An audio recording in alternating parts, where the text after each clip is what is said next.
More than 9 decades of serving the nation. Central Board of Irrigation and Power.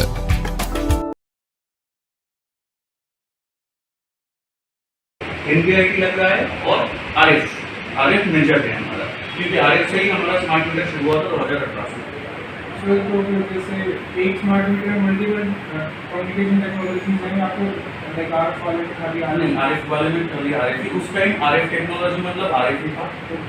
NBIT तो आया ही नहीं था 2018 में। और GPRS था, GPRS ऑलरेडी हमारा इम्प्लीमेंटेड था, 90,000 मीटर में ऑलरेडी GPRS चल रहा था, जो मोडेम लगा है कम्युनिकेशन में, नॉन स्टैटिक मीटर, उसमें मोडेम लगा दिया, 2G मोड पे कम्युनिकेशन होता था, तो GPRS कम्युनिकेशन होता था।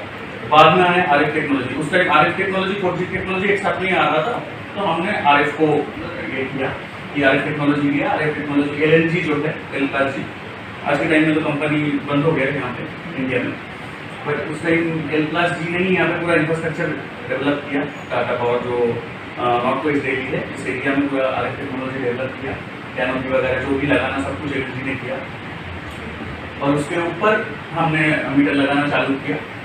इसका जो कम्युनिकेशन परसेंटेज भी है वो भी अच्छा है। शुरू में तो कम्युनिकेशन परसेंट 98-99% था, बट आज के टाइम पे कम्युनिकेशन परसेंटेज थोड़ा सा गिर गया है, ये कि अभी 95-96% में आ गया। लेकिन हम कोशिश कर रहे हैं, उसको कुछ इशू चल रहा है, हमारा सिक्योरिटी कॉन्फ़िगरेशन में कुछ इशू चल रहा है, जिसकी वजह से कम्युनिकेशन थोड़ा सा डाउन हुआ, अभी वो बढ़ जाएगा, सही हो जाएगा। तो यूसेज वाइज कौन सी टेक्नोलॉजी अच्छी है?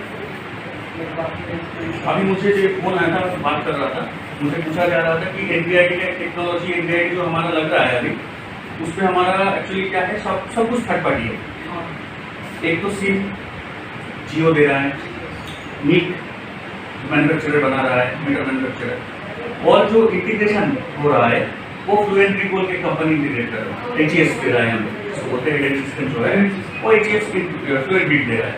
अब ये मुझे फीडबैक चाह रहा था कि फ्लुएंट्री का क्या प्रॉब्लम आ रहा है, तो इसमें भी नया टेक्नोलॉजी, इमर्जिंग टेक्नोलॉजी आ रहा है धीरे धीरे, इसमें भी बहुत सारा प्रॉब्लम है। जैसे कल ही मैं कोशिश कर रहा था, इनको बोल भी रहा था, 3-4 बार कोशिश किया, यहीं पे मेरा पायलट मीटर लगा हुआ है NBIT का, नया दिया है LNT वाले ने, उसको डिस्कनेक्ट करने की कोशिश कर रहा था, 3-4 बार कमांड से डिस्कनेक्ट हुआ ही नहीं हुआ सर।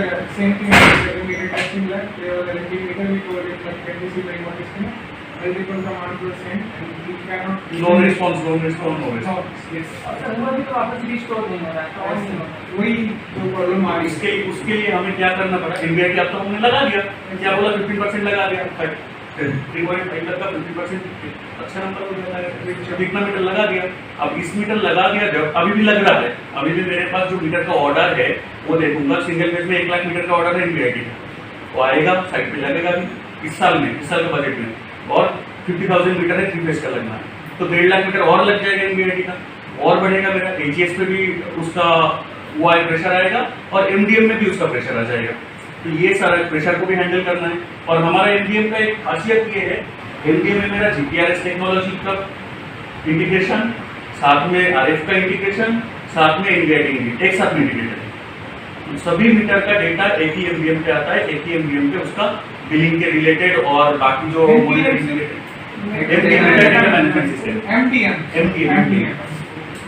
तो उस पर होता है। ये हमारा अच्छा है चीज़ कि हमने डेवलप कर लिया कि सारा डेटा सब कुछ एक साथ में, प्लेटफॉर्म सब इंटीग्रेशन एक साथ में हो गया, तो इसमें वो भी गया, प्रॉब्लम भी आता है, ये बड़ा चैलेंज है हमारे लिए। सीमेंट्स के साथ मिलके ये चल रहा है, हमारा IT टीम अच्छा काम किया करके दे रहा है, बट हाँ प्रॉब्लम है, सब कुछ एक साथ में करने जाएंगे कि मुड़ी एक साथ में करने जाएंगे, थोड़ा सा प्रॉब्लम होता है, प्रॉब्लम होता है। तो अभी जो हमारा ये मीटर लगा हुआ है RF technology, maximum number of meter RF technology के मीटर में NBIT अभी नया लास्ट ईयर से चालू हुआ है। ट्रांसफॉर्मर ऑयल डाउन जा रहा है, हीट हो रहा है, WTI OTI में टेम्परेचर बढ़ रहा है, तो वो सारा कुछ वो सेंस करेगा, सेंस करके अलार्म देगा, MDM में डायरेक्ट पॉपअप आ जाएगा। इवन अगर SF6 गैस डाउन हो जाएगा, तो SF6 गैस डाउन हो जाए तो सीरियस इशू है, तो ट्रिप ही करवा देगा, इसलिए एक मैंने DO लेके रखा है, तो ये DO लेके रखा है जो ट्रिप कमांड दे देगा, बाकी 5 DI लेके रखा है, ये दिखाऊंगा आगे जाके कैसे। तो ये यूजेस केस है, यूज केस क्या क्या हो सकता है हमारे स्मार्ट मीटर, क्योंकि ये भी एक बड़ा चैलेंज है कि यूज केस क्या हुआ। मेरा नॉर्मल मीटर एक 600-700 रुपये कॉस्ट है, सिंगल फेज से बात करो और सिंगल फेज की एक स्मार्ट मीटर लेने जाऊंगा 36 रुपये कॉस्ट, तो 600 की जगह 36।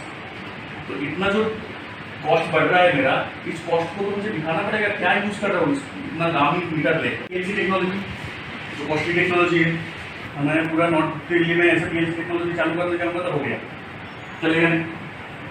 ऑप्टिकल फाइबर आया, ये भी वही है ऑप्टिकल फाइबर के, मैं हर एक घर का घर पे जाऊंगा और ऑप्टिकल फाइबर का कनेक्शन देने जाऊंगा, वो डिस्कनेक्ट हो गया तो सब गया, कट गया, कुछ हो गया, क्योंकि यहाँ पे ओवर कनेक्शन है, ऑप्टिकल ओवरहेड सारा ओवरहेड। हमारा अगर वो होता जैसे कोलकाता में चलता है, कोलकाता में है, कोलकाता का ऑप्टिकल फाइबर टेक्नोलॉजी है, क्योंकि वहाँ पे जो कंज्यूमर को सप्लाई किया जाता है सारा अंडरग्राउंड, 90% कोलकाता में सप्लाई है अंडरग्राउंड सप्लाई, तो सुविधा ही है, वो देने के साथ साथ ऑप्टिकल फाइबर लेके चला है। सर एक टेक्नोलॉजी एक कंडक्टर के साथ ही अंदर ऑप्टिकल फाइबर है, मतलब सारे कंडक्टर बीच में ऑप्टिकल फाइबर चल रहा है। OPGW कंडक्टर वाला एक टेक्नोलॉजी है, उसमें हमने भी कुछ कोशिश किया, उसमें टेस्टिंग में एक्चुअली ये आ रहा है उसमें जो मेरा सप्लाई वाला वायर है उसका जो फ्रीक्वेंसी है, उसका जो डिस्टॉर्शन होता है ना, हार्मोनिक डिस्टॉर्शन, वो इफेक्ट डाल रहा है थोड़ा सा, उसके ऊपर अभी काम चल रहा है, उसको कैसे रोके, लेयर देके कुछ करके उसके ऊपर काम चल रहा है, यूज कर लिया। अलग अलग मैं डीटी के ऊपर एक एक राउटर कैनोपी बिठाऊं, उससे बेटर है डीटी मीटर राउटर का काम कर लेगा। जितना मेरा डीटी मीटर लगाते जाऊंगा उतना मेरा कम्युनिकेशन जो एक्सपोजर है वो बढ़ता जाएगा धीरे धीरे। उसके बाद हर एक सबस्टेशन जो मेरा ग्रिड सबस्टेशन होता है, उस सबस्टेशन में मेरा एक कलेक्टर लिखा हुआ है, एक है, दो है, डिपेंड ऑन कितना उसका वॉल्यूम है, डेटा वॉल्यूम कितना मीटर का वो कैप्चर कर रहे हैं, उसके ऊपर 1, 2, 3 जो भी जरूरत है उतना मैंने कलेक्टर यहाँ पे बिठा दिया ग्रिड में, हर एक ग्रिड सबस्टेशन में, ताकि उस एरिया का सारा डेटा इस कलेक्टर में आ जाए। स्मार्ट मीटर थ्रू मेरा ये तक क्या बोलते हैं कमांड सेंटर एंड जो MDM तक कैसे डेटा आता है, डिफरेंट फॉर्म में आ सकता है। यहाँ तक तो मैंने बोल दिया, LNP का राउटर आ गया, कलेक्टर आ गया, कलेक्टर के बाद मेरा HES में आएगा। HES में कैसे आता है, HES में डिफरेंट टेक्नोलॉजी, हमारा जो आता है वो ऑप्टिकल फाइबर को आता है, क्योंकि ये सबसे कॉस्टली है लेकिन रिलायबल है। इस टेक्नोलॉजी में वही होगा जैसे इंडिया में डिस्कनेक्ट करने के 4 बार में भी नहीं हो पाया। That depends on cellular technology. Obviously Jio बोल रहा है इतना दूंगा, एयरटेल बोल रहा है इतना दूंगा, मिलता कुछ नहीं है लेकिन बोलता है। हमारा जो अगर मैं बात करूँ कि अगर इंटीग्रेशन ट्रेडिंग सिस्टम के साथ जब इंटीग्रेशन हो जाता है क्या क्या देता है, एक तो CIS मतलब कंज्यूमर जो इंफॉर्मेशन सिस्टम है, कंज्यूमर इंफॉर्मेशन पोर्टल बोल सकता हूँ, उसमें चला जाता है मेरा सिस्टम का सारा डेटा उसमें पॉपुलेट हो जाता है। कस्टमर पोर्टल मोबाइल ऐप पे पॉपुलेट हो जाता है कि मोबाइल ऐप पे कंज्यूमर खुद देख सकता है। और इसमें सुविधा सिलेक्टेड नहीं, उसमें पूरे डेटा ही हम देते थे, बट वैलिडेट करने के बाद जब नॉन डीएलएस मीटर था, आज तो डीएलएस आया 1.959 बाद में आया, पहले तो नॉन डीएलएस मीटर होता था, डिफरेंट मैन्युफैक्चरर डिफरेंट होकर एच कोड बनाता था। तो वो जब हम लाते थे डेटा तो इसका करंट का पैरामीटर उसका वोल्टेज के साथ चढ़ के बैठ गया, अभी एक हो गया। तो वो मीटर तो हमारा अभी भी है नॉन डीएलएस मीटर, थोड़ी सा बदल गया, उसको वैलिडेट करने की जरूरत है। उसको वैलिडेट करने के लिए हमें प्रोसेस उसका परम कोड बोलने कोड होता है, उस कोड के ऊपर हमने बिल किया, बिलिंग कर रहा हूँ, फिर भी हमें वैलिडेट का जरूरत होता है क्योंकि लिस्ट नहीं ले सकते। तो इसीलिए वैलिडेशन होता है, उसके बाद हम डेटा पॉपुलेट करवाते हैं। डिमांड रिस्पॉन्स मैनेजमेंट ये कर सकते हैं, big data analysis, high data को एनालिसिस एंड कर लेते हैं, खुद कर सकता है। यूजर केस ऑलरेडी सारा कुछ पता है, एक प्रीपेड मीटर वगैरह होगा, ये मैं बोल रहा हूँ जो SAP के साथ लिंक है। मान लीजिए एक प्रीपेड मीटर कंज्यूमर का पैसा खत्म हो गया तो डिस्कनेक्ट हो जाएगा, तो डिस्कनेक्ट SAP से ही डिस्कनेक्ट ऑर्डर निकलेगा तो डिस्कनेक्ट होगा।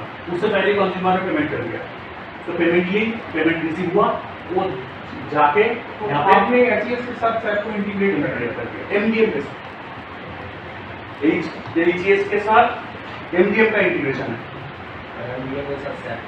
HES का साथ MDM का जो इंटीग्रेशन है 1 में, MDM को HES कभी नहीं आएगा, HES to MDM और MDM to SAP जो है वो बहुत कम्युनिकेशन है। HES बीच में एक चैनल है, एक दालाल है बेसिकली बोल सकते हो, जो वो डेटा रिलेशन का काम करता है, कोरिलेशन का, नो ब्रोकर हो गया, बन गया, ठीक है। वो घर ढूंढ के देता है, उधर भी बात करता है, इधर भी बात करके वो दे देता है, और एक बार दे दिया तो वो बोलेगा बाय बाय टाटा, मैं दे दिया था आपको, तो ऐसा ही है। वो HES केस दे देता है एमडीएम को, अब MDM to SAP and SAP to MDM वो तो कम्युनिकेशन करेगा, बात करेगा।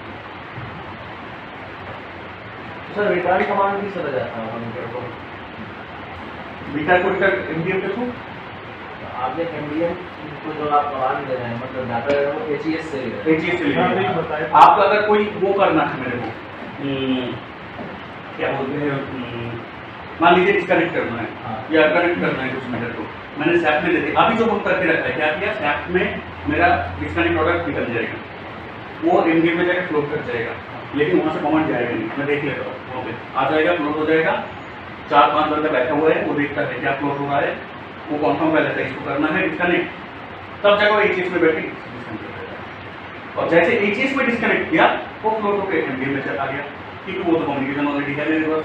तो ये बोलते हैं कम्युनिकेशन हमने कट करके रखा है, इसलिए अब बता ही दिया इंसिडेंट जो हुआ कि एक साथ में ना ऐसा हो जाएगा, फिर टाली हो जाएगा तो झेल नहीं पाएंगे, टाटा पावर का ऐसे फिर लॉस हो जाएगा पूरा एक साथ में, तो ये करना नहीं चाहता हूँ। इस ऐप के साथ कैसे इंटीग्रेशन होता है, ये जो देखे रखा है ना, थोड़ा सर एमडीएम भी चाहिए, ये जाता है, ये वाला जो सॉरी एचईएस टू एमडीएम आता है, ये वाला बंद करके रखा है, ये काट करके रखा है हमने, वो मतलब ऑप्शन है, आप ऑप्शन है, ऑप्शन तो ऑब्वियसली ऑप्शन तो कोई गलती से किसी के ये से कि मार्क्स डिस्कनेक्शन का कुछ निकल गया गलती से और वो जाके हिट कर गया मेरे एमडीएम में और एमडीएम को एचईएस में हिट करके वो सारा कमांड दे दिया, ये सब किया वो भी वो मेरिट में वाली इसलिए आता है एचईएस से जाके। अब मुश्किल ये है आरएफ में फिर तो हो गया था, अब एनडीआईटी का जो हाल है अभी कि आधा हुआ आधा नहीं हुआ, अब उसको कनेक्ट भी कर दिया तो आधा और पैदा नहीं हो सकता, बहुत सारा प्रॉब्लम। इसके लिए हमें क्या करना पड़ा, हमें अलग अलग मैन्युफैक्चर से एक टूल बनवाना पड़ा, मैनुअल ओवरराइडिंग क्या वोल्टेज जीरो जा रहा है कोई एक फेज में, या उसका कभी कभी ऐसा भी होता है ना जो टेम्पर करता है कंज्यूमर, खोल के टेम्पर करता है, खुला मतलब वोल्टेज जीरो हो गया। अब RD2 मॉडल में यही लॉजिक दिया है, वो उस मीटर के साथ आसपास का 2 मीटर का वो सब वो हमारे पास, मैं टेस्टिंग देखता हूँ, मेरे पास एक नोटिफिकेशन जनरेट करके दे देता है इस मीटर को टेस्ट करो, मतलब उनका कम्युनिकेशन नियरेस्ट मीटर के साथ भी रेगुलर रहता है, जस्टिफाई हो जाता है कि प्रॉब्लम कहाँ पॉइंट है।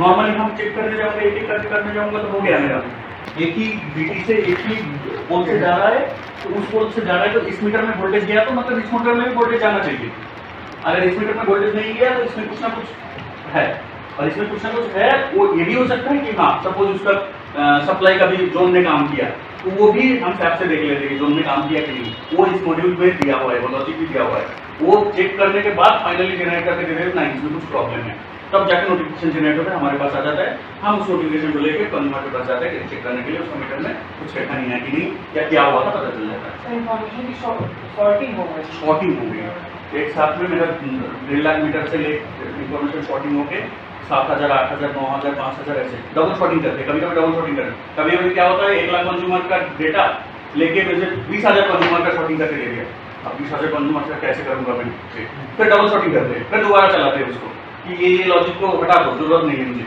जो जेन्युइन रीजन होते होंगे उन्हीं के लिए, क्योंकि हमने खुद ही डेवलप किया है, होता है लेवल क्रिएट करते हैं। ये आउटेज मॉनिटरिंग कैसे करेंगे आप? आउटेज मॉनिटरिंग में क्या होता है, एक तो मेरा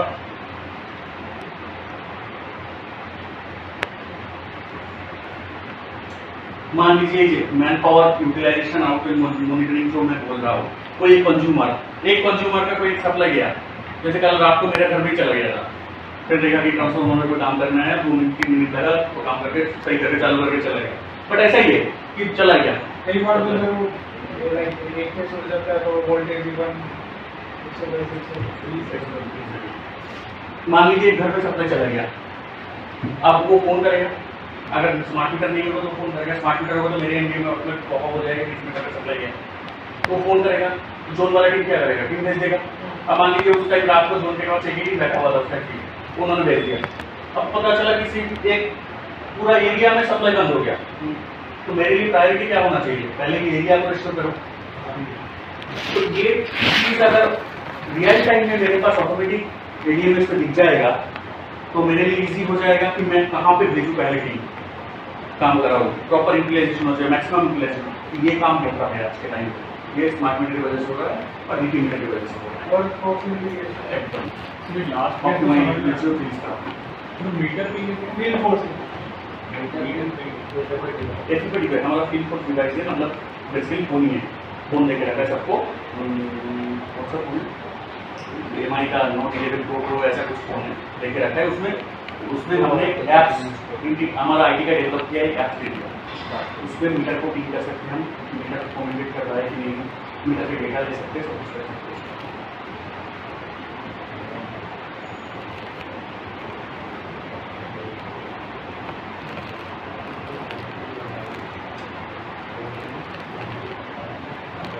ये जो ऐप ये ऐप हमने देख रखा है, कंज्यूमर रियल टाइम मॉनिटरिंग कर सकता है, खुद का डेटा, खुद का डेली कंजम्पशन मॉनिटर कर सकते हैं। ये ऐसे वाला ग्राफ जो दिखाया है, ऐसे वाला ग्राफ भी होता है और दूसरे तरीके का ग्राफ भी होता है, वो ग्राफ भी देखा। अच्छा ये इस तरीके का ग्राफ भी यहाँ पे डेटा में भी मिल जाएगा उसको, इवन हाफ आवर के डेटा भी मिलेगा उसको कि हाफ आवर में वो कितना एनर्जी यूटिलाइज कर रहा है। तो ये यहाँ पे आ जाता है, तो उसको देखते हो तो उसको पता लग जाएगा मैं कौन सा डिवाइस चला रहा हूँ जिसकी वजह से ये हो रहा है, तो इस डिवाइस को बंद कर दूँ तो ये नहीं होगा, तो खुद मॉनिटर कर सकते हैं। बिजली में तो इसके लिए मतलब बिजली में इसका यूजेस इतना ज़्यादा है, क्यों है 200 यूनिट फ्री है। किसी का मान लीजिए वो एज में पहुँच रहा है तो बोले आप कम यूज करना चालू कर दो ताकि ये 200 यूनिट हो जाए अगले महीने में। फोन की डाटा पैकेज होता है यार, ये ट्रायल एंड टेस्टेड है, ये हुआ है। हमने जो 4.4 लाख कंज्यूमर यूज किया है, ये पुराना डेटा है, आज के टाइम पे 5 लाख से ऊपर हो गया। जब एक एरिया में हमने एनालिसिस करके देखा, उसका जो लोड था वो घट गया है, उस एरिया का पूरा लोड घट गया है स्मार्ट मीटर लगाने के बाद। फर्स्ट टाइम हमें लगा था ऐसा तो नहीं है कि स्मार्ट मीटर में कोई गड़बड़ है, लेकिन बाद में पता चला नहीं गया, ये कारण है। तो हमारे लिए भी सुविधा है, तो 200 यूनिट के अंदर रहेगा तो हमारे लिए लोडिंग तो कम हो ही गया, तो रेवेन्यू बेनिफिट पर क्योंकि 200 का तो गवर्नमेंट फ्री में ही हमें दे रहा है, तो 200 का जब दे ही रहा है हमें तो उसके लिए चोरी पकड़ने जाने की जरूरत ही नहीं है हमें। ये डीटी मीटर का डीटी का जो डीआईटी अरेंजमेंट हमने बनाया, ये डीआईटी अरेंजमेंट है, ठीक है। तो इसके थ्रू हम क्या करते हैं, ट्रांसफार्मर को मॉनिटर कर पाते हैं और इसके थ्रू ट्रांसफार्मर को हम बचा पाते हैं। कोई ट्रांसफार्मर का ऑयल लो हो गया तो उस ट्रांसफार्मर को जब तक ना मुझे पता चलेगा, पता चलते चलते वो फूट जाएगा, ठीक है। तो ये बता देता है कि आपका अलार्म बजा देता है कि ये भी हमारा सेल्फ डिजाइन है। दोनों मिलकर बैठ के लॉजिक डेवलप करवाया कि ऐसा ऐसा ऐसा होगा, इतने सेकंड में ये होना चाहिए, इतना सेकंड में ये होना चाहिए, ऐसे 9 लॉजिक्स है हमने इसके अंदर डाला मीटर के अंदर, एक कस्टम मीटर पर और वो एनवीआईडी में होगी, आरएफ में नहीं, एनवीआईडी लिया। तो एनवीआईडी में एक सुविधा किया, इसका जो इवन जो डीटी का वायरिंग है, ये वायरिंग किट का बॉक्स के अंदर जो वायरिंग है, ये हमने बोला मीटर पे कोई वायरिंग होगा नहीं, क्योंकि मीटर में होने जाएगा तो हमारा स्किलफुल लोग होता है तो लगाने जाता है तो उल्टा करेगा गारंटी, 50% केस में उल्टा करके ही जाता है। तो इसके लिए हमने बोल दिया जरूरत ही नहीं है, यहाँ पे कनेक्शन सब हम प्लग एंड प्ले सिस्टम कर दिया, यहाँ पे प्लग लगा दिया और ये एक बना दिया, हम दिखाएंगे वो एक फिक्स बना दिया कि मीटर जब जाके ऐसे लग जाएगा 12 मिनट ऐसे तो रॉन्ग कनेक्शन होने का चांसेस होता है, लेकिन रॉन्ग कनेक्शन होगा, ये फेस घूम गया, फेस डिसोसिएशन आ गया, रेड फेस का येलो में लगा दिया, येलो को रेड में लगा दिया, मीटर डैमेज हो जाएगा। एक इशू हुआ था मेरा एसी मीटर में, वो भी बड़ा कंज्यूमर पे डीएमआरसी जैसे कंज्यूमर में क्या हुआ था, डीएमआरसी कंज्यूमर का मीटर जब हम टेस्ट करते हैं 0.2 क्लास का मीटर होता है, उसको खोल के टेस्ट करना पड़ता है, खोल के हम रेंज पे लगाते हैं। पुराना टेक्नीशियन काम करता है सब कुछ ठीक है, कभी कभी ओवर वोल्टेज होता है तो प्रॉब्लम है। तो क्या हुआ, उन्होंने खोल के टेस्ट किया और जब लगाया कनेक्शन किया, रेड फेस का जो आउट है S2 जिसको बोलते हैं, S2 को उन्होंने किया वाई फेस का इन में लगा दिया, वाई फेस का जो S1 है रेड फेस का आउट में लगा दिया, S1 में S2 में लगा दिया, क्या हो गया, दोनों सिटी ओपन हो गया और 1 महीने तक चल रहा है, क्योंकि वहाँ पे कोई एस्टिमेटर है सिक्योर का लगा हुआ है, कोई स्मार्ट मीटर नहीं है, तो डेली मॉनिटर हो नहीं रहा है। जब रीडिंग आया तब उसका एनालिसिस करने लगा, तब पता चला ये प्रॉब्लम है। उसका दो मेन मीटर होता है, चेक मीटर होता है। मेन मीटर में अलग रीडिंग बनता है, चेक मीटर में अलग रीडिंग बनता है। पता चलिए क्या इशू है। सर ठीक होगा कैसे की हो मेरे दो मीटर होता है, चेक मीटर तो लगा लेना। मेन मीटर है वो बच गया कि मेन मीटर चेक मीटर था और दो अलग टूर में था। सेम सीरीज में लूप पे लगा हुआ होता तो टूर में हो गया वो उसके लिए बच गया। लेकिन उसमें वो सीटी खराब नहीं हुआ ये भी है। उसके बाद हमने जान किया, उसको सैचुरेशन टेस्ट किया, वो सीटी बचा हुआ था क्योंकि उस टाइम का सीटी में अलग फंडा होता था। सीटी के अंदर एक रेजिस्टेंस दिया होता है। अगर सीटी खोलेंगे यूनिट को तो देखेंगे सीटी सेकेंडरी जो होता है टर्मिनल उसमें हाई वैल्यू रेजिस्टेंस दिया रहता है, कनेक्टेड किया रहता है ताकि ओपन हो जाए तो वो रेजिस्टेंस से शॉर्ट होता है। Complex integration, different manufacturer, different technology और सबको एक साथ में इंटीग्रेट करना, इतना जितना मैं यहाँ पे खड़ा होकर बोल रहा हूँ उतना इजी नहीं है। तो वो करना, टेक्नोलॉजी का अंडरस्टैंडिंग एंड एक्सेप्टेंस। हम लोग जब स्टैटिक मीटर लेके इतना दिन चल रहे हैं, अचानक में टेक्नोलॉजी चेंज हो रहा है तो वही सब लोग एडप्ट करवाएगा कि नहीं, ये बड़ा प्रॉब्लम था। और खैर आज तक भी वो लेके चल रहा है। हैंडलिंग ऑफ नॉन कंप्यूटर, इसको हैंडल कैसे करूँगा, नॉन कॉम तो हो रहा है, इसको कैसे करूँगा, नीट करना पड़ रहा है, हमें टीम भेजना पड़ रहा है नॉन कंप्यूटर का। ये जो है price of smart meter, non smart meter 600 रुपये और 3600 रुपये। कैसे दिखाऊँ इसको, लैक ऑफ नो सोल्यूशन, इसको और कम करने का हम सोच रहे हैं लेकिन हो नहीं पा रहा है। कोशिश में जारी है कि कैसे कर पाए, कौन सा कंपोनेंट हम ना दें ताकि वो और कम खर्चा आए। इस तरीके का प्रोसेस चल रहा है। देखो एब्सेंस ऑफ स्टैंडर्ड इंफ्रास्ट्रक्चर, किसी के पास आज तक स्टैंडर्ड इंफ्रास्ट्रक्चर सब अलग डिफरेंट नॉन डीएलएमएस मीटर जैसा पहले नॉन डीएलएमएस था, डीएलएमएस जब तक आया तब तक तो बहुत सारा नॉन डीएलएमएस था। जो डीएलएमएस आया तब जगह स्टैंडर्डाइजेशन हुआ।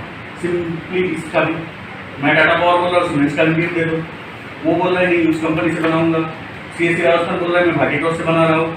अलग है, कोई बोल रहा है मैं सीपीओ से ले रहा हूँ, कोई जिनास का कर रहा है। तो ये स्टैंडर्डाइज कुछ भी नहीं है, सब नॉन स्टैंडर्ड है। उसको खुद के हिसाब से डेवलप करवा के कर रहा है। तो किसी भी गवर्नमेंट ने बोल दिया सब लोग एक साथ में करो, कोई नहीं कर पाएगा।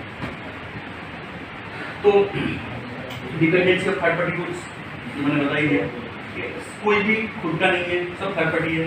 किसी ने हाथ खड़ा कर दिया हो गया। आज एनडीआईटी में भी शुरू है, उसमें भी प्रॉब्लम चल रहा है।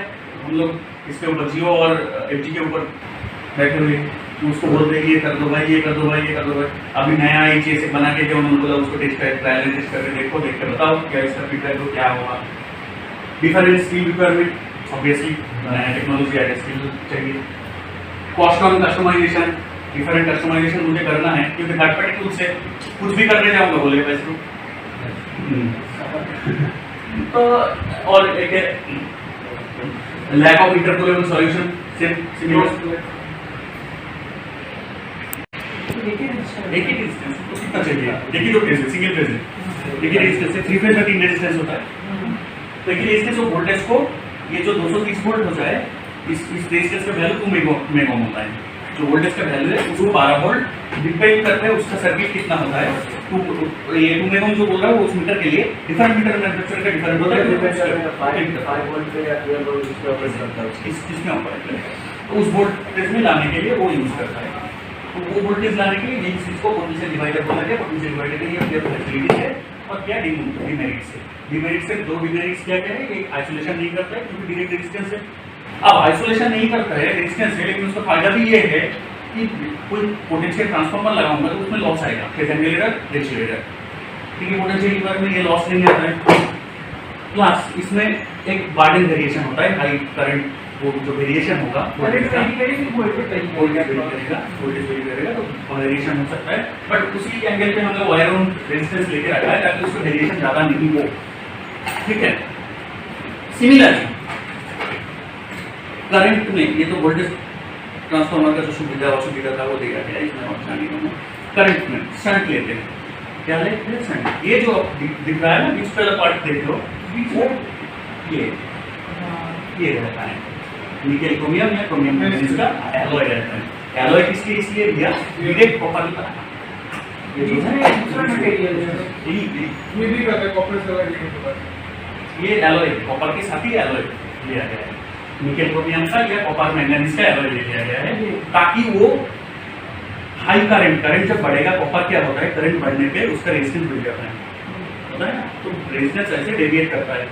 ये जो एलॉय ले लिया ये डेविएशन ना हो इसलिए, ठीक है। टेम्परेचर कांस्टेंट देखिए कांस्टेंट तो नहीं है, नियरली कांस्टेंट है, कांस्टेंट का होता नहीं, नियरली कांस्टेंट। तो इसीलिए हमने एलॉय लिया। अब इसका सुविधा ये एलॉय में अब क्या करता है, शांत का मतलब क्या हो गया, Ohm's law equal to R, तो I equal to V by R, R constant है, आर कांस्टेंट है, आई कांस्टेंट। यहाँ से यहाँ इसके बीच में वोल्टेज ड्रॉप जो होगा उस वोल्टेज ड्रॉप को लेता है voltage drop divide by R, तो करंट मिल गया, तो सीटी का जरूरत ही नहीं है। ये सीटी न्यूट्रल में है ना सर? न्यूट्रल में क्यों है, उससे ना बता रहा हूं मैं, अभी मैं ही पूछूंगा न्यूट्रल में क्यों है।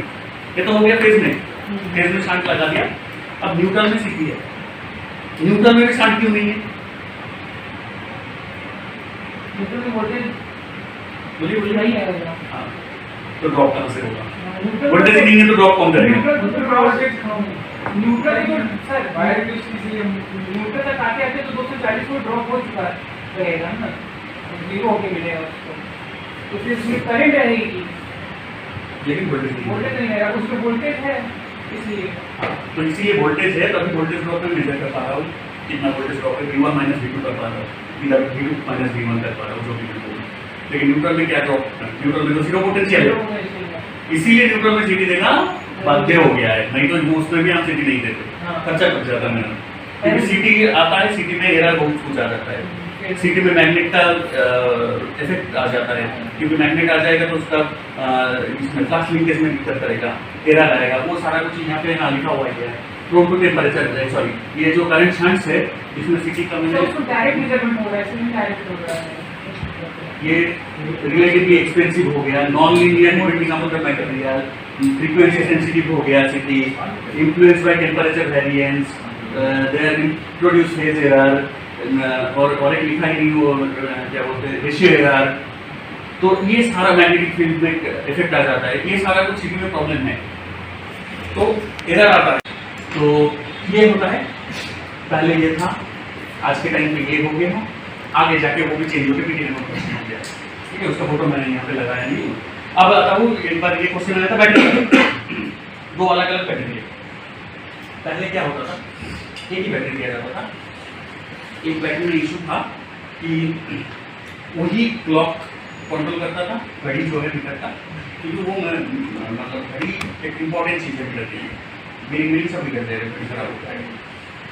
दूसरा चीज़ है डिस्प्ले, जब सप्लाई बंद हो जाता है तो डिस्प्ले में सब जैसे आप दिख रहा है सप्लाई में नहीं, डिस्प्ले में आ रहा है, वो बैटरी की वजह से आ रहा है। तीसरा चीज़ है जो लॉजिक हमने देखे रखा है अंदर कि सिंगुलर ऑपरेशन में वोल्टेज नहीं भी मिलेगा, करंट जाएगा तो रिकॉर्ड करेगा, इसके लिए तो उसको ऑक्सीजन सप्लाई करना जरूरी है, मेरे माइक्रोप्रोसेसर को चालू रखना पड़ेगा, तो वो चालू रखने के लिए एक बैटरी चाहिए। पहले एक ही बैटरी आता था तो वो 2 साल में खराब हो जाता था, क्योंकि ये सारा काम एक ही बैटरी को करना पड़ता, तो बाद में बोला गया नहीं क्लॉक के लिए अलग बैटरी दे दो, ताकि बैटरी खराब भी हो, आरटीसी वाला बैटरी सही रहे, तो मेरा सप्लाई जब बंद रहेगा उस टाइम रिकॉर्ड करेगा ना करेगा वो अलग इशू है, लेकिन घड़ी तो चलेगा, घड़ी चलेगा तो मीटर तो सप्लाई आने के बाद ठीक रहेगा, लेकिन घड़ी बंद हो गया तो मीटर ही खराब हो गया मेरा। तो इसके लिए 2 अलग अलग बैटरी करवा दिया गया है कि एक बैटरी जो है बड़ा वाला जो बैटरी है वो दिया गया है डिस्प्ले एंड लॉजिक ऑपरेशन के लिए, और छोटा वाला बैटरी जो है सिर्फ घड़ी के लिए।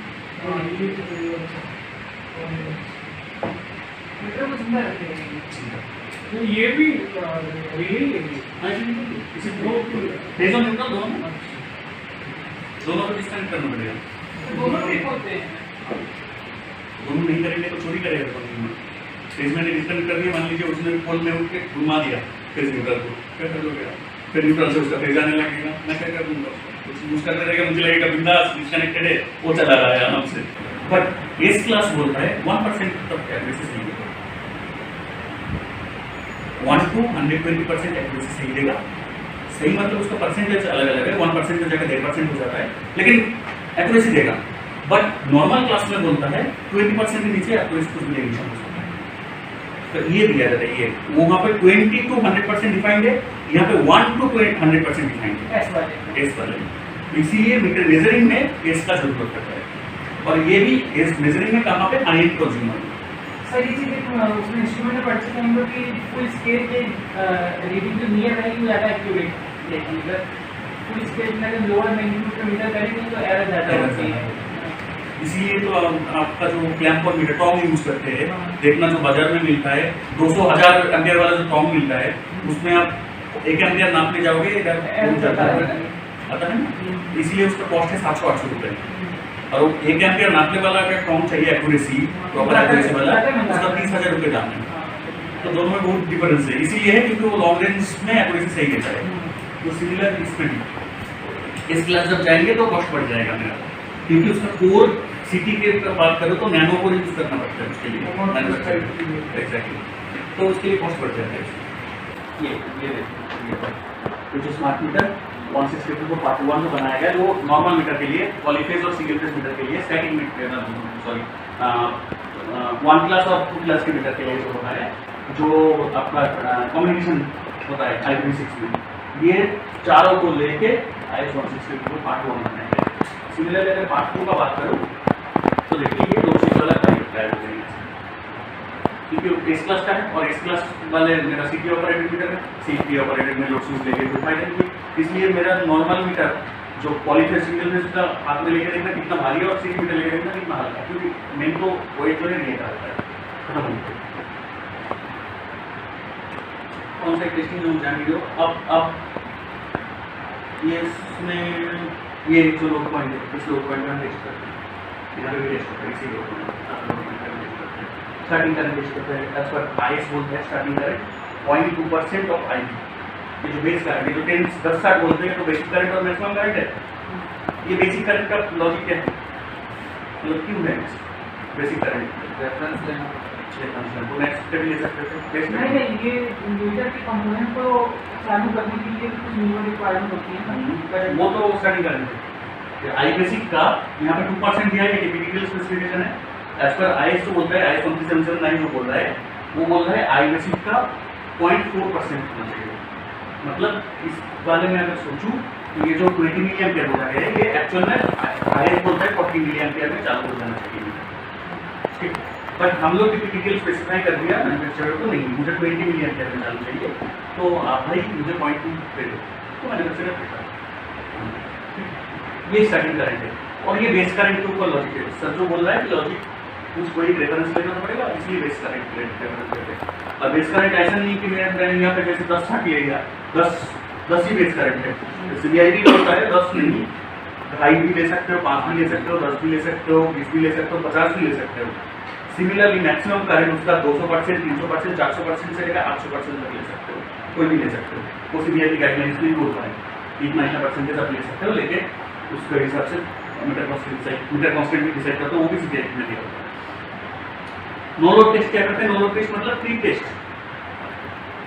जो पहले होता था मीटर में, इलेक्ट्रोमैकेनिकल एल्युमिनियम टेस्ट क्या है, नो लोड पे लोड एंड प्योर रोटेट कर जाती है, क्यों करता था, तो उसमें हम लोग क्या कहते हैं ओवर वोल्टेज की वजह से होता है, रेसिडुअल मैग्नेट बन जाता है, मैग्नेट बन जाता है, उसके वजह से वोल्टेज कॉइल का जो फ्लक्स है उसके वजह से एडी करंट देना हो जाता है। हम लोग ब्रेकिंग मैग्नेट को पोजीशन को करके उसको रोक देते हैं, तो उसके लिए हम टेस्ट करते थे, उस टाइम भी क्लिप टेस्ट होता था। क्लिप टेस्ट के लिए उसको 150% और B रेफरेंस देके नो लोड पे चला देते थे कि हाँ इसमें बन रहा है कि नहीं। उसके लिए IS 13779 का फॉर्मूला दिया है कितना टाइम लगता है। मेरा जैसे सिंगल फेज मीटर 32 इंच का मीटर है, उसमें लगता है 14 मिनट, तो हम लोग 30 मिनट का टाइम देके रखा है कि 30 मिनट का टेस्ट करेंगे। सिमिलरली पॉलीफेज मीटर जो है उसमें टाइम निकल के आता है 9 मिनट, तो हम उसके लिए 15 मिनट लेके रखते हैं, मतलब हम लोग क्वेश्चन लेके रखते हैं कि इतना मिनट चलाएंगे। ठीक है, IS में फॉर्मूला दिया हुआ है, मैं अगर चाहिए तो दिखा दूंगा इसमें फॉर्मूला। तो नो लोड टेस्ट बोल दिया आजकल टाइम पे कि जीरो करंट में ये वोल्टेज दे दूंगा, लेके रख देता हूँ बेंच पे कि उस पर पल्स आ रहा है, एक भी पल्स आएगा तो स्कैनर पढ़ लेगा, तो नहीं आता है तो मीटर सही। सिमिलरली ये तो लिमिट्स ऑफ एरर मैंने टेस्ट कर ली, इस पॉइंट में हम लोग टेस्ट करते हैं लिमिट्स ऑफ एरर, और उसके बाद डायल टेस्ट कि 32 पल्स में 1 यूनिट बनेगा, सच में बन रहा है कि नहीं। 3200 में तो बनेगा नहीं, 3195 आता है, कहीं 3199 आता है, वो तो एरर रहेगा ही, तो 1% के अंदर एरर रहना चाहिए। Similarly communication testing smart meter के लिए हमने कम्युनिकेशन टेस्टिंग में चेक करते हैं ताकि कम्युनिकेशन प्रॉपर हो, प्रॉपर लगा हुआ है तब जाके साइड पे जाए, नहीं तो लग गया वो 2 दिन बाद बोला नहीं मीटर चेंज करो, खराब है, क्लिक काम नहीं कर रहा है। ये तो टेस्ट बेंच है, इसमें मैं ज़्यादा कुछ है नहीं। ये बेंच के बारे में फिजिकली दिखा दूँगा मैं, इसमें एनिमेशन दिखाएगा कैसे काम करते हैं, ये समझा दूँगा। ये वाला बेंच मेरे पीछे लगा हुआ है, इसमें हम लोग कॉम्पोजिट टेस्ट करते हैं, सीटिंग करते हैं। ये टेस्टिंग का प्रोसेस है, टेस्टिंग कैसे करते हैं इसके बारे में।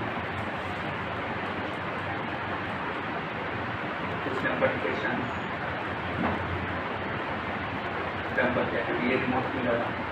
वहाँ पे सुअर ही है सर। हाँ मेरे पास ये बिल किया छोटा सा।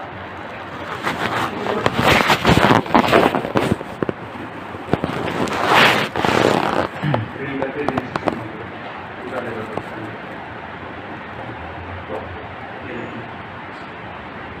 प्रेशर कॉइल, वोल्टेज कॉइल खराब कैसे। ये तो ये है कंपनी का मैन्युफैक्चरिंग पॉइंट है, उसमें भी चेक करके ऐसा भी मिलता है। तो इसके लिए मैं बैटरी के लिए अलग से चैनल खोल दूँ तब तो हो ही गया।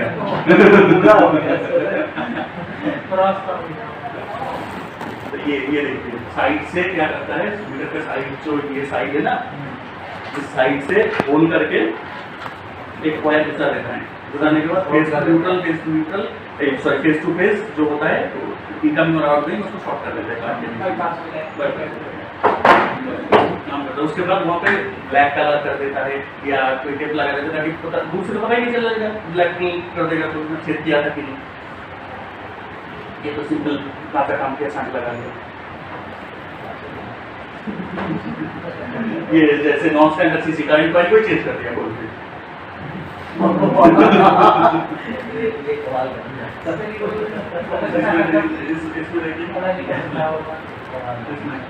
रजिस्टर लगा दिया ये और शादी है, बोल रहे पूरा नहीं करूँगा, आधा करूँगा ताकि पता ना चले।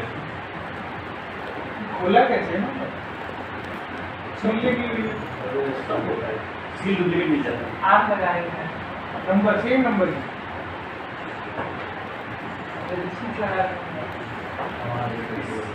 इस वाले में किसी भी चेंज कर दिया अंदर दूसरा मीटर का पीछे लिया के लगा दिया, लगा के वो नंबर को ऐसे उसका नंबर भी ऐसे जनरेट कर दिया, तो हमें पता चल गया कि भाई हमारा तो ऐसे ही होता है, इस तरीके का कौन सा आ गया, देखने में ही और लग रहा है, तो उससे पता चल गया इसमें ये वही तो उसी से ही तो पता चल गया बात देख के। लेकिन दूर से लोग नॉर्मल लोग कैसे प्रोसीजर एक्सेल में जनरेट हो जाता है ये पर इसमें ये है कहीं से काट के पेस्ट किया, ये नंबर ही मैच नहीं। अब ये तो साइड पे जब लगा हुआ है कौन देख के पहचानेगा। इसका कौन ध्यान देगा सर? पूरा पीसीबी बदल देगा। डीसी इंजेक्शन, ऐसे डीसी इंजेक्शन ये हम लोग बना के रखते हैं, इस तरीके से डीसी इंजेक्ट करता है सर।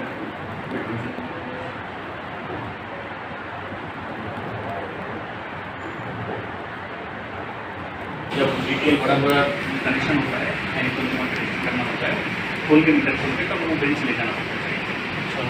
वो 120 एम्पियर तक सोर्स देता है। ये जो है मेरा सोर्स है, ये 120 एम्पियर तक जनरेट कर सकता है। और इसका ये सिंगल मीटर इसीलिए होता है क्योंकि बाइडेन बन इसका। और ये मेरा रेफरेंस स्टैंडर्ड है 0.02 इससे कंपेयर करते हैं।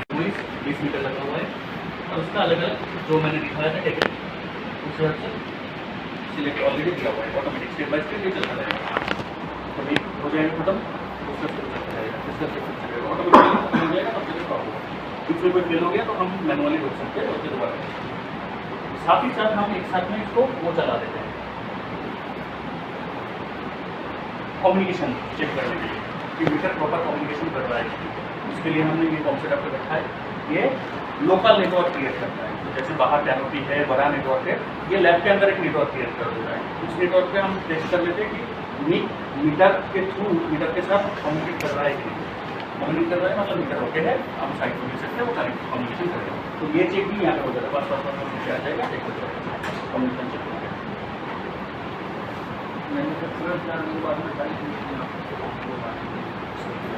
पॉलीफेज मीटर, हर एक पॉलीफेज सीटी मीटर यहाँ पे टेस्ट हो रहा है 100% टेस्ट उसके बाद करता है। सिंगल पेज में हम 100% कर नहीं पाता है क्योंकि सिंगल पेज का क्वांटिटी हाई, उस उसमें हम सर ये क्या है, कैपेसिटी रेट क्या है?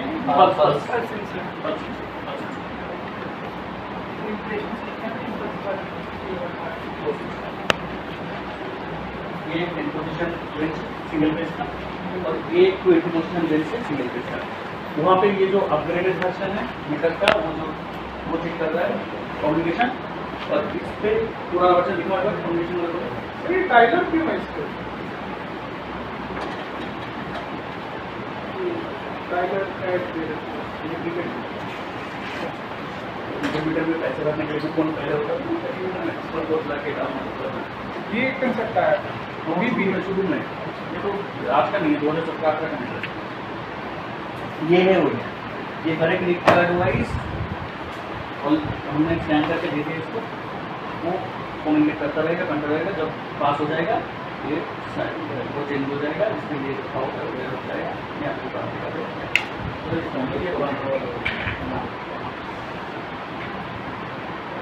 सिंगल पेज की ये भी आ रहे थे, एक स्केल का है।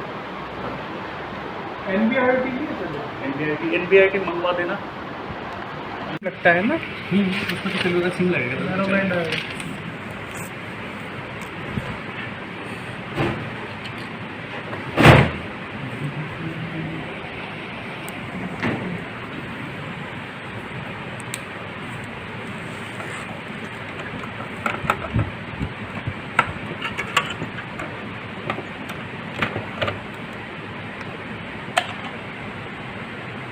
सिम लगा जियो जियो ही तो NBIT दे रहा है।